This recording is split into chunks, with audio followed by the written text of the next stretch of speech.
واللہ یحب المحسنین.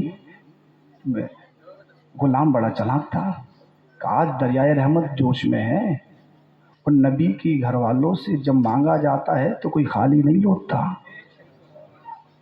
کہ حضور اللہ احسان کرنے والوں کو بھی پسند فرماتا ہے. جب اتنا سنا آپ نے ارشاد فرمایا انت حرۃ لوجہ اللہ، انت حرۃ لوجہ اللہ، جب میں نے اللہ کی رضا کے لیے تجھے آزاد بھی کر دیا. تین چیزیں ہیں، غصہ پی جاؤ،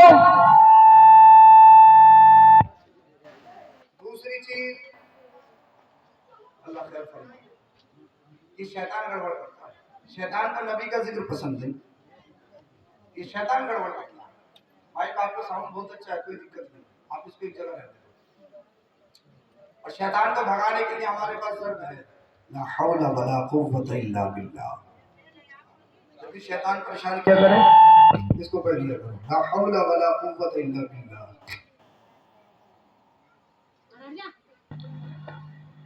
سکون سے پڑھ لیجیے، کوئی پریشانی کی بات نہیں. ہو سکتا ہے بھائی الیکٹرک چیز ہے، کچھ بھی ہو سکتا ہے، انسان کا پتہ نہیں، یہ تو پھر ویسی بھی مشینری ہے، کچھ بھی ہو سکتا ہے.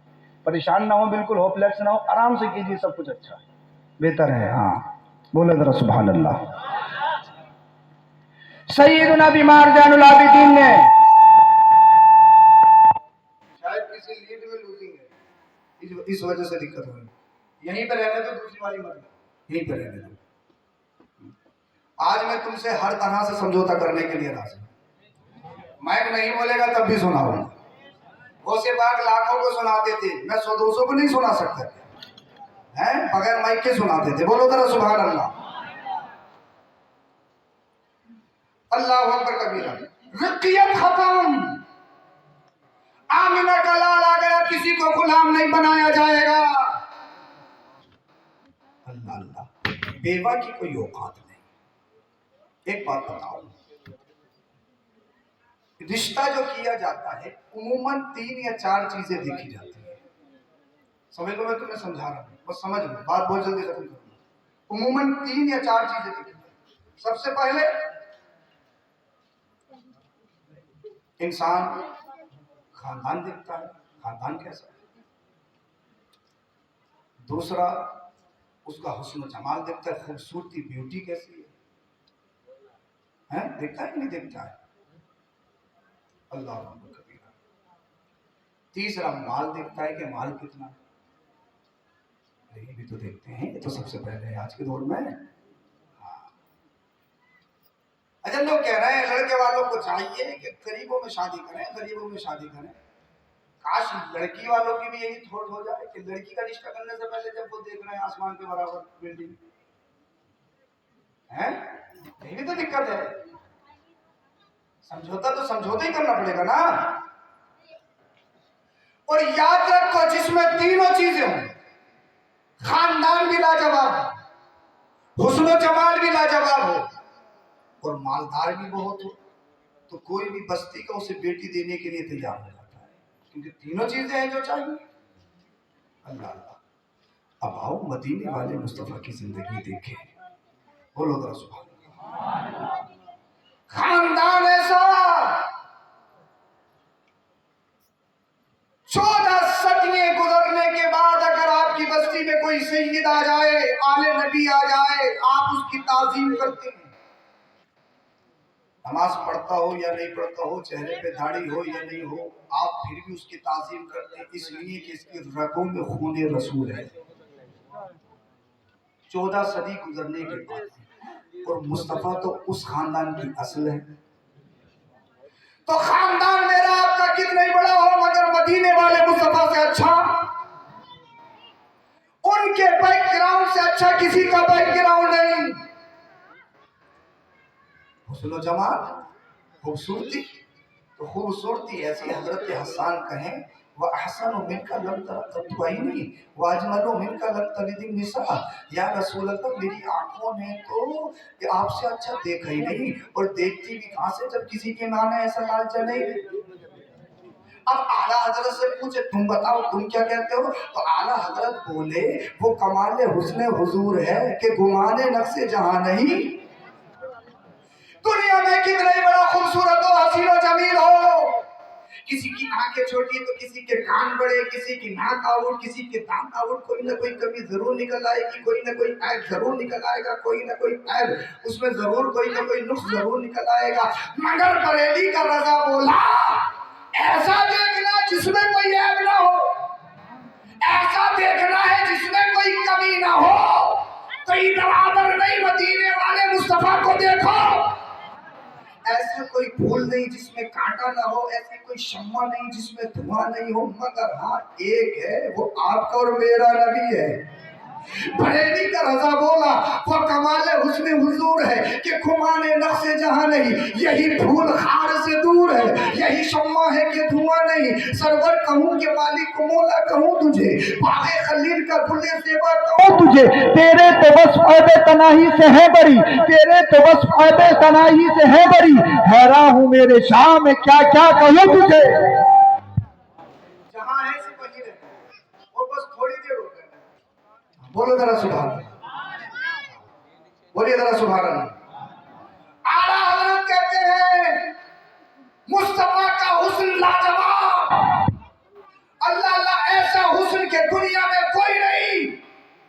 اب مجھے بتائیے مصطفیٰ کے حسن کا معاملہ ایسا ہے، جب تک اللہ کے نبی دنیا میں تشریف نہیں لائے تھے آپ کے والد حضرت عبداللہ کے گھر سے گزرتے خواتین یہ ان کی خواہش ہوتی کہ جناب عبداللہ کا نکاح ہم سے ہو جائے، جناب عبداللہ کی شادی ہم سے ہو جائے. جب جناب عبداللہ کا نکاح سیدہ آمینہ رضی اللہ تعالی عنہا سے ہو گیا، گھروں سے گزری خواتین نے اپنے اپنے دروازے بند کر لیے. پوچھا کسی سے، پہلے تو آپ اللہ اکبر کبیرہ مجھ سے نکاح کی طلبکار تھیں، نکاح کرنے کی خواہش مند تھیں. جواب ملا عبداللہ آپ کی خواہش مند نہیں تھی، آپ کی پیشانی میں جو نور محمدی چمک رہا تھا ہمیں تو اس کی ضرورت تھی. ابھی مصطفیٰ آئے نہیں، ان کے والد کی یہ شان. اب جب مجھے خود بتاؤ آمینہ کا لال سراپا نور جس کے بارے میں اعلیٰ حضرت کہیں صبح طیبہ میں ہوئی، پڑتا ہے بڑا نور کا، صدقہ لینے نور کا، آیا ہے تارا نور کا. یا رسول اللہ تیری نسل پاک میں ہے بچہ بچہ نور کا، تو ہے عین نور، تیرا سب گھرانہ نور کا. بریلی کا رضا بولے، بریلی کا امام بولے، بریلی کا امام بولے، بریلی کا امام کہتا ہے مصطفیٰ کی وہ شان ان کی مہک نے دل کے غنچے کھلا دیے، جس راہ چل دیے کوچے بسا دیے. اب وہ آمینہ کا لال نور محمدی جب سراپا اس دنیا میں تشریف لے آیا، جن کے حسن کا کوئی جواب نہیں. اللہ اللہ یوسف علیہ السلام کا حسن اپنی جگہ، ان کے حسن کی تعظیم اپنی جگہ. یوسف علیہ السلام کے حسن کو دیکھ کر دھوکے میں عورتوں نے انگلیاں کاٹی تھی، جان بوجھ کے نہیں کاٹی تھی، دھوکے میں کاٹی تھی، لیمو کے چکر میں کاٹی تھی. مگر آمینہ کا لال ایک ایسی ہستی ہے، مصطفیٰ کے دیوانوں نے جو اپنی گردنیں کٹائی ہیں وہ دھوکے میں نہیں کٹائی ہے، وہ تو مصطفیٰ کے عشق میں کود کر کٹائی ہے. تو مصطفیٰ کا عشق، مصطفیٰ کا حسن ایسا حسن جس میں کوئی کمی نہیں، جس میں کوئی نقص نہیں. اب جب دنیا میں آ گیا اللہ اللہ، اب مجھے بتائیے مصطفیٰ حسن میں بھی لاجواب، مصطفیٰ اللہ اکبر کبیرہ حسن و جمال کے پیکر، خاندان ایسا، خاندان اتنا لاجواب. اور رہی مالداری کی بات تو امیر اتنے ہیں. بریلی کا امام بولا شہر یار ارم تاجدار حرم نو بہار شفاعت پہ لاکھوں سلام. اس دنیا کی تو حیثیت کیا ہے، وہ تو جنت کے بھی مالک ہے. دنیا کی تو حیثیت کیا، وہ جنت کے مالک ہے. بریلی کا امام بولا زمین و زمان تمہارے لیے، مکین و مکہ تمہارے لیے، چنی و چنا تمہارے لیے، بنے تو جہاں تمہارے لیے، دہن میں زبا تمہارے لیے، بدن میں ہے جا تمہارے لیے. ہم آئے یہاں تمہارے لیے، اٹھے بھی وہاں تمہارے لیے. اللہ اللہ اللہ اکبر کبیرہ. مصطفیٰ کریم صلی اللہ علیہ وسلم دنیا میں سب سے زیادہ امیر، دنیا میں سب سے زیادہ مالدار. اب آپ کے ذہن میں ایک بات گردش کر رہی ہوگی، حضرت ہم نے تو یہ سنا ہے کہ مصطفیٰ نے اپنے پیٹ سے پتھر باندھے، آپ کو میرے نبی نے کئی کئی روز کے واقعے کیے. اللہ اللہ مصطفیٰ کریم گھر میں تشریف لائے، پیٹ سے پتھر بندھے ہوئے ہیں. کائنات کا مالک ہے وہ. سیدہ عائشہ صدیقہ نے جب دیکھا آنکھوں میں آنسو آ گئے، عرض کرنے لگی یا رسول اللہ صلی اللہ علیہ وسلم آپ اپنے رب کی بارگاہ میں اتنی تو دعا کر لیجئے کہ رب ہمیں اتنا تو کھانے کو دیتے. آپ کو اللہ اکبر کبیرہ یہ نوبت نہ آئے